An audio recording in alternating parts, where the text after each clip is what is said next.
According to Concern USA, there are 9 main causes of poverty. Number 1, inadequate access to clean water and nutritious food. Number 2, little or no access to livelihoods or jobs. Number 3, conflict. Number 4, inequality. Number 5, poor education. Number 6, climate change. Number 7, lack of infrastructure. Number 8, limited capacity of the government. And number 9, lack of reserves. But what exactly is poverty, and why is it so important? The truth is, there are many ways of measuring and categorizing poverty, and no simple, unified definition. The United Nations observes that worldwide, frequently, poverty is defined in either relative or absolute terms. Absolute poverty measures poverty in relation to the amount of money necessary to meet basic needs, such as food, clothing, and shelter.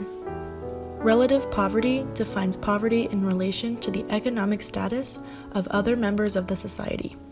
People are poor if they fall below prevailing standards of living in a given societal context. For example, here in the United States, the Census Bureau defines poverty based on income, family size, and age of the family members. For instance, a family of 4 with 2 children would need to have an income of more than $24,008 a year to be considered above the poverty threshold. It is estimated that somebody escapes extreme poverty every 1.2 seconds.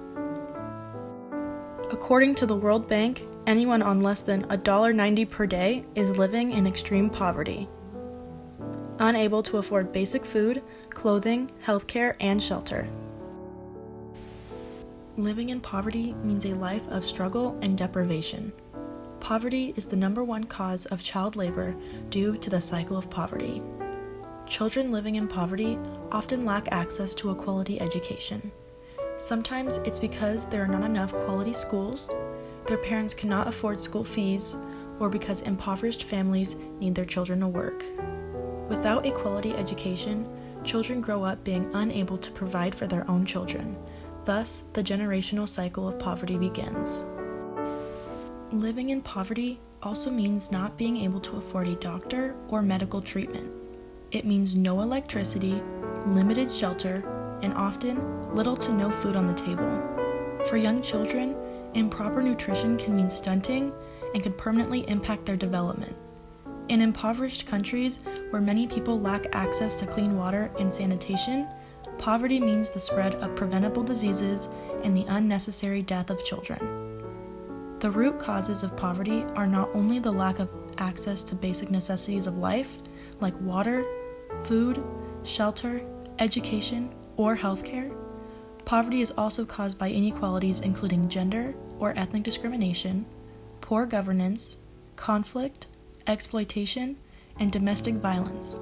These inequities not only lead a person or a society into poverty, but can also restrict access to social services that could potentially help people overcome poverty. Now the real question is, has there been any progress made to end or help global poverty? And the answer is yes. To end extreme poverty, the UN estimates the total cost per year would be about $175 billion, less than 1% of the combined income of the richest countries in the world.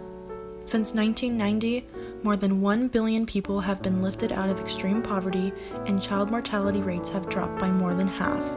Reducing extreme poverty rates was a central goal in the Millennium Development Goals, 8 goals signed by all United Nations member states in 2000, with a goal to achieve them by 2015. Since then, there has been much progress made in reducing global poverty. MDGs. The 8 Millennium Development Goals, or MDGs, which range from halving extreme poverty rates to halting the spread of HIV or AIDS and providing universal primary education, all by the target date of 2015, form a blueprint agreed to by all the world's countries and all the world's leading development institutions. They have galvanized unprecedented efforts to meet the needs of the world's poorest. The UN is also working with governments, civil society, and other partners to build on the momentum generated by the MDGs and carry on with an ambitious post-2015 development agenda. SDGs. As the MDGs era came to a conclusion with the end of the year 2016, they ushered in the official launch of the bold and transformative 2030 Agenda for Sustainable Development adopted by the world leaders in September of 2015 at the United Nations. Their new agenda called on countries to begin efforts to achieve 17 Sustainable Development Goals, or SDGs, over the next 15 years. The 17 Sustainable Development Goals are a shared vision of humanity and a social contract between the world's leaders and the people, said UN Secretary General Ban Ki-moon. They are a to-do list for people and planet and a blueprint for success. How you can get involved. Getting involved is easy with numerous organizations focused on fighting global poverty. You can help establish sustainable water supplies in Africa, vaccinate children against measles, and provide educational materials. Oxfam, UNICEF, the Hunger Project, the Bill and Melinda Gates Foundation, and the Red Cross all offer volunteer positions where you can be a part of a team that can make an impact. If you want to be a part of something greater than yourself and make a difference in the lives of people who are less fortunate, sign up to volunteer today. If you can't volunteer, any amount donation will help. Please visit www.oxfamamerica.org/donate or www.unicefusa.org, and lastly, www.care.org.